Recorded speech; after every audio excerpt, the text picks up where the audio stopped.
Il est midi, bonjour à toutes et à tous, ravi de vous retrouver pour votre journal qu'on entame avec les titres de l'actualité.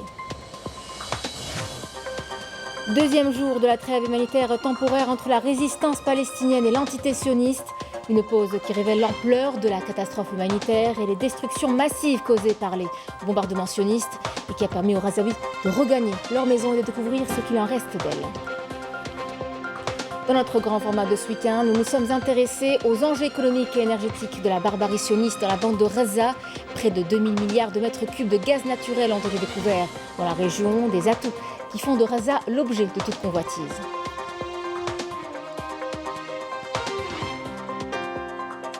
18e édition du Rallye international des Colombes, une compétition qui a permis aux participantes d'allier plaisir, challenge et découverte touristique sur un parcours qui traverse 3 villages côtières. Une première pour certaines qui ont profité de l'occasion pour repartir avec des souvenirs plein la tête. Un reportage est à suivre. Mesdames, Messieurs, bienvenue à vous. Deuxième jour de cette trêve humanitaire temporaire entre la résistance palestinienne et l'entité sioniste dans la bande de Gaza. Une première victoire de la résistance qui a imposé ses conditions et sa vision pour servir la cause et le peuple palestinien. Une pause qui révèle l'ampleur de la catastrophe humanitaire et les destructions massives causées par l'armée sioniste. Une trêve qui permet d'inhumer dignement les martyrs et c'est aussi un répit pour les Gazaouis et l'occasion pour eux de regagner leur maison et de découvrir ce qu'il en reste d'elles. Emel Esledel. Dès les premières heures de l'entrée en vigueur de la trêve humanitaire de 4 jours, des centaines de Palestiniens rentrent chez eux, découvrant avec stupeur l'état dévastateur de leur quartier et de leur maison. Sur place, le correspondant de la télévision algérienne Wissem Abouzeid nous rapporte le cauchemar des Palestiniens face à l'ampleur de la catastrophe. On est venu découvrir ce qui reste du quartier, voir si notre maison est toujours intacte et n'a pas été détruite. Nos maisons ont une grande valeur pour nous. Nos maisons nous manquent beaucoup. Ils ne nous ont rien laissé. Comme vous voyez, tout est en ruine. Nous n'avons plus rien. Les Palestiniens ont découvert l'ampleur de la catastrophe provoquée par les forces sionistes dans leur zone de résidence. Des dégâts massifs ont été causés aux routes, aux bâtiments des institutions gouvernementales, aux infrastructures et aux réseaux d'eau, d'électricité et de communication. Je viens de constater l'ampleur des dégâts causés par les bombardements. Je n'ai plus de maison, je n'ai nulle part où aller. La cessation temporaire des hostilités offre aux Gazaouis une pause tendue. Mais la dure réalité se dessine dans les ruines qui entourent leur foyer. Les rues, autrefois empreintes de la vie quotidienne, sont devenues le témoignage silencieux de la guerre. Malgré tout cela, l'espoir persiste dans la détermination des Palestiniens à reconstruire leur vie à partir des cendres de la destruction. Nous gardons espoir, nous ne faiblirons pas et nous sommes fiers de notre terre. Mon père et mon fils sont tombés en martyrs, mais je garde toujours espoir. Au cœur de la dévastation, l'espoir des Palestiniens se profile comme une force persistante, déterminée à écrire un avenir de résilience, de reconstruction et de dignité. Au moment où la terreur bat son plein dans la bande de Gaza, aucun n'évoque les enjeux économiques d'une telle barbarie. Et pourtant, l'espace de quelques années seulement, la Méditerranée orientale est devenue un territoire énergétique prometteur. Aujourd'hui, près de 2000 milliards de mètres cubes de gaz naturel ont été découverts et le même volume, ou presque, serait encore enfui sous le plateau continental du bassin méditerranéen, ce qui explique un tant soit peu le silence complice de la communauté internationale. Des atouts énergétiques mais aussi économiques, et non des moindres, à faire de Gaza sujet de convoitise. C'est le grand format de ce week-end. Il est signé Adel Bouhames. Gaza, théâtre des crimes les plus odieux commis par l'entité sioniste, dispose d'importants gisements de gaz au large de ses côtes qui pourraient changer la donne de la situation géopolitique dans la région. C'est une des raisons pour lesquelles d'ailleurs cette guerre certainement a démarré, mais pas seulement. On sent bien que les compagnies internationales sont prépositionnées et qu'effectivement, avec la crise ukrainienne qui a aggravé encore les besoins en matière énergétique, il est probable que dans l'intérêt de certaines compagnies internationales qui sont des lobbies, il ne faut jamais les oublier, Eh bien, dans leur intérêt commun, ils se disent qu'il est plus intéressant d'avoir un partenaire de type occidentalisé, puisque les sionistes sont partis occidentaux, et qui est favorable évidemment aux thèses néocoloniales que l'Occident a toujours eues. Est-ce que le fait qu'il y ait vraiment de très timides critiques de la part des principales capitales occidentales, eh bien, à l'évidence aussi, oui, parce que les intérêts sont liés à la fois aux questions géopolitiques, géostratégiques et surtout géoénergétiques. الغاز العالي الجودة الذي تطلبه يعني الولايات المتحدة الأمريكية وتحتاجه الولايات المتحدة الأمريكية. L'entité sioniste veut s'accaparer les gisements de gaz se trouvant dans les eaux territoriales de Gaza et en tirer profit. Ce gaz est d'une très bonne qualité. C'est la raison pour laquelle l'entité sioniste veut se dérober des accords conclus avec les autorités palestiniennes et répondre à la demande des pays occidentaux. C'est ce qui explique en quelque sorte la position des capitales occidentales vis-à-vis des agressions perpétrées à l'encontre des Gazaouis. دولة الاحتلال عدوانها رغم قرارات الجمعية العامة ورغم قرار مجلس الأمن الدولي مؤخرا ورغم المجازر البشعة التي ترتكب من قبل دولة الاحتلال. Le champ gazier Marina est l'objet de convoitises des forces de l'occupation sioniste qui aspirent à se positionner sur le marché européen et faire face ainsi à la crise énergétique qui a battu de plein fouet le vieux continent. حقول مهمة جدا قبالة سواحل غزة وأهمها هو حقل مارين للغاز. Le champ gazier Marina se trouve à 36 km des côtes de Gaza. Il dispose de réserves de gaz estimées à plus de 32 millions de mètres cubes. Avec le champ de Borderfield, il pourrait économiser à l'autorité palestinienne 8 milliards de dollars des importations palestiniennes d'électricité et couvrira 50% des besoins des Palestiniens en électricité. هذا أي حوالي ما يقرب الربع قرن من الزمن وهذا نتيجة اعتراض الكيان الصهيوني على استغلال هذا الحقل الغازي. Lors du sommet du G20 qui s'est tenu à New Delhi le mois de septembre dernier, il a été décidé de construire un corridor ferroviaire et maritime reliant l'Inde au Moyen-Orient à l'entité sioniste et à l'Europe dans le but de favoriser la croissance économique, mais surtout pour contrer les projets des nouvelles routes de la soie annoncés en pompe en 2013 par la Chine. L'entité sioniste compte mettre la main sur les réserves de gaz à Gaza, mais aussi construire un canal reliant la mer Rouge à la Méditerranée, qui traversera les terres du nord de Gaza, raison pour lesquelles ils veulent exterminer les Palestiniens et opérer un changement géographique et typographique. Par ailleurs, l'entité sioniste veut concrétiser le corridor de l'Inde qui passe par le Moyen-Orient et contrer les routes de la soie, ce qui explique aujourd'hui que Gaza est devenu le théâtre de conflits internationaux non déclarés. وهذا طبعا ينافس واقع طريق الحرير. تلاقت هذه الأهداف مع خطة أمريكية أقرت. Un des objectifs de cette invasion, c'est la réalisation d'un canal parallèle au canal de Suez. La réalisation de ce canal serait très coûteuse et d'aucune utilité économique pour l'entité sioniste s'il passe loin de la bande de Gaza. Ce canal converge avec le plan américain décidé lors du sommet du G20 en Inde. المشروع ينص على أساس أنه Les clauses contenues dans ce projet stipulent que l'entité sioniste est chargée d'assurer la sécurité et la protection des infrastructures liées à ce projet, notamment la ligne ferroviaire, les ports commerciaux et les câbles sous-marins de la fibre optique qui seront réalisés dans les eaux territoriales de Gaza. Ce qui explique l'acharnement des forces coloniales contre la résistance palestinienne et contre tout le peuple palestinien à Gaza, qui constitue, selon eux, des menaces certaines pour leur projet. La bande de Gaza compte également des potentialités agricoles indéniables. Elle réussit à exporter chaque année près de 60 000 tonnes de légumes vers la Cisjordanie et les pays du Golfe, ainsi que des fraises vers l'Europe. Ces régions sont connues pour la fertilité de leurs grandes surfaces agricoles et l'abondance de leur production, qui couvre le tiers de la production agricole de l'entité sioniste. Ces terres sont réputées pour la production des fleurs et de l'agriculture.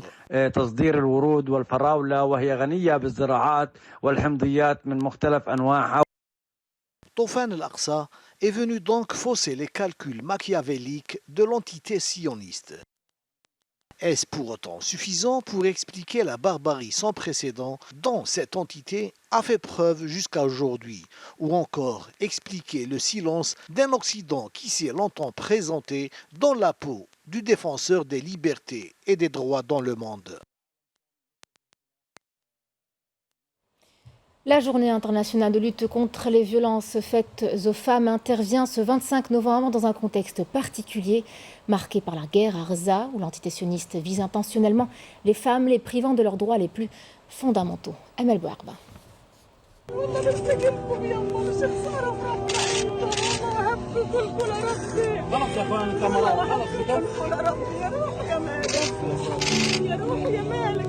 Le cœur déchiré de douleur, cette femme palestinienne fait partie de milliers d'autres qui ont perdu des êtres chers massacrés par la folie meurtrière et la barbarie de l'entité sioniste. Ces femmes subissent de plein fouet la tyrannie et la sauvagerie de l'occupation. Massacres, tortures et toute forme de violence, c'est le lot quotidien de toutes ces femmes. Malgré l'intensité de la souffrance et l'ampleur de la perte, leur courage exemplaire continue de défier la machine de guerre sioniste. Au moment où l'on célèbre la journée internationale de lutte contre les violences faites aux femmes, la femme palestinienne est confrontée depuis de longues années aux affres de la colonisation sioniste qui la prive de ses droits les plus fondamentaux. En première ligne dans le combat et la résistance, des centaines de femmes palestiniennes sont détenues dans les geôles sionistes dans des conditions inhumaines. La femme palestinienne est le symbole de la résistance. Elle est la femme militante, la mère et l'épouse de martyrs. Elle a toujours occupé une place prépondérante dans la société palestinienne. Elle ne lésine sur rien pour apporter son aide et soutenir la résistance. Les femmes palestiniennes représentent la majorité des victimes des bombardements. Au moins 5000 sont tombés en martyrs et des milliers de blessés ainsi que des détenus dans les prisons sionistes qui subissent les pires sévices de la part de l'occupation.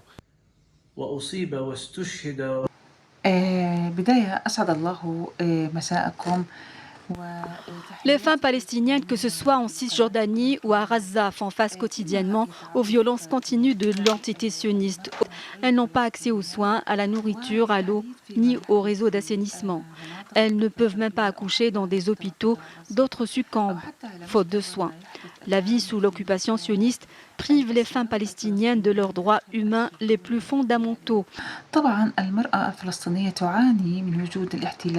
المنير إبراهيم الطيطي عمري 23 سنة من ضواحي نابلس مخيم بلاطة. شعوري لا يوصف بصراحة بوجودكم ووجود أهلي.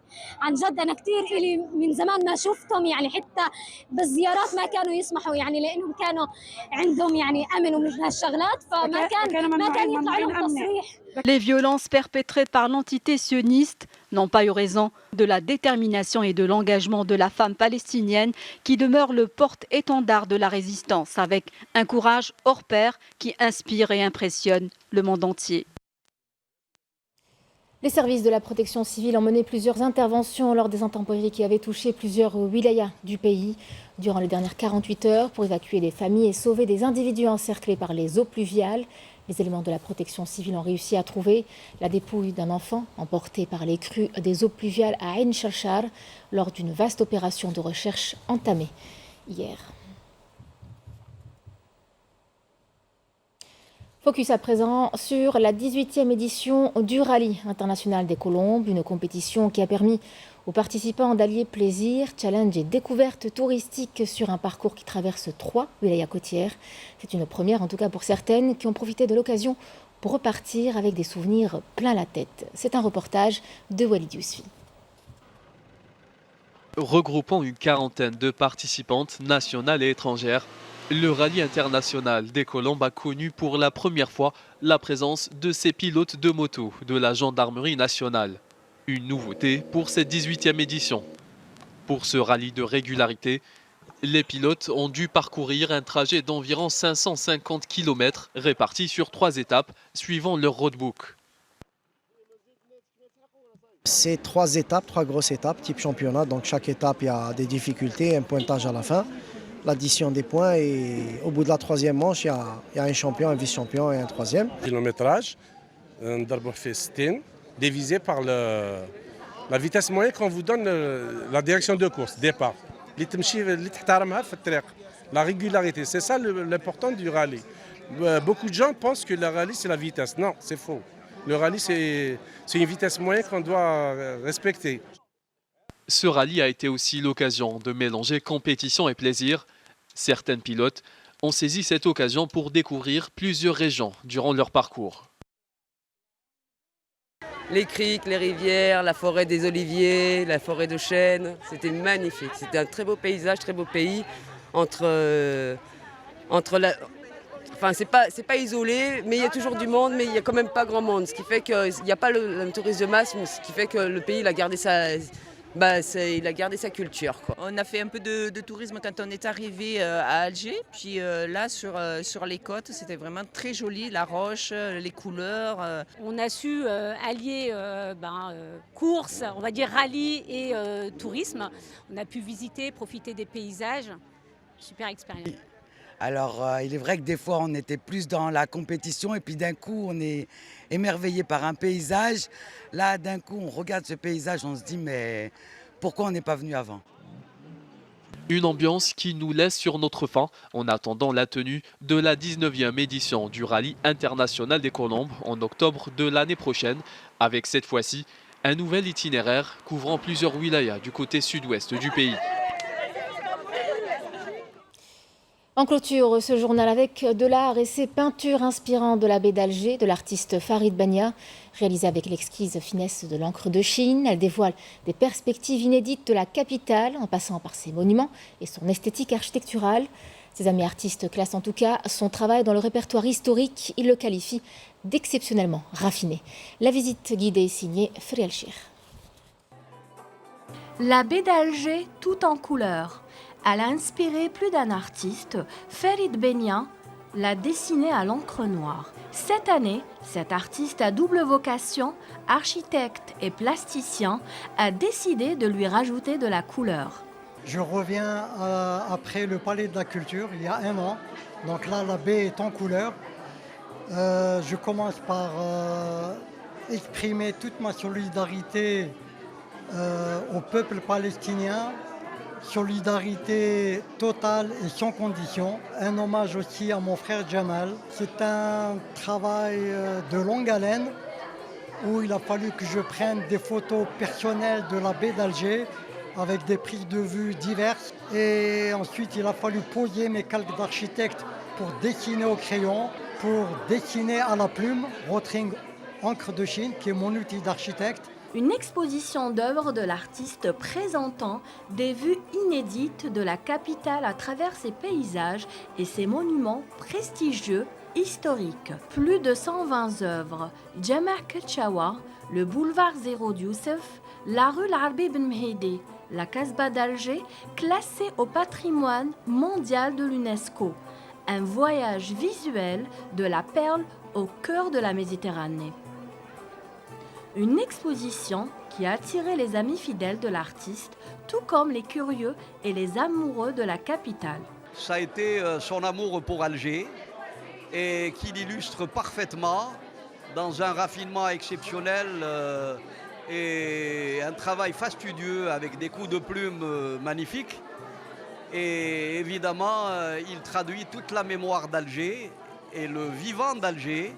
Il joue le rôle pour moi d'un historien.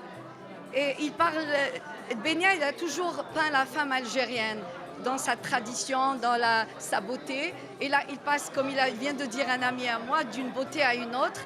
Il passe à la ville d'Alger, donc il passe de la femme à Alger, la Belle aussi. Donc il peint l'émotion d'Alger, donc il l'a transcrit en dessin. Une exposition d'œuvres de l'artiste présentant une occasion de prendre le temps de visiter El Bahja dans l'espace de la galerie d'art Farid Benya.